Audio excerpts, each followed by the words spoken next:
Paraula al president de la Generalitat. Moltes gràcies. Veig que vostè té la màquina de repartir carnets de qui té seny i qui no té seny a Catalunya i que vostè divideix els catalans entre bons catalans, que segons vostès són els que tenen el seny, que deuen ser vostès, i els mals catalans, que som els altres que no té. Ho acaba de dir vostè, això. Vostè ha dit que hem perdut el seny.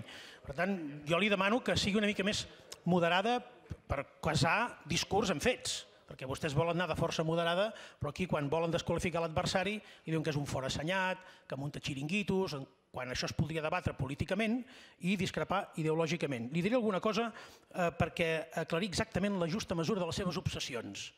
Vostès estan obsessionats amb el 0,02% del pressupost. El 0,02%, que és exactament el que pesa els diners previstos per a les consultes en aquest país. 0,02%. Aquesta és la seva obsessió. És la que empastifen rodes de premsa, portades de diaris. 0,02%. Bé, tenen el dret.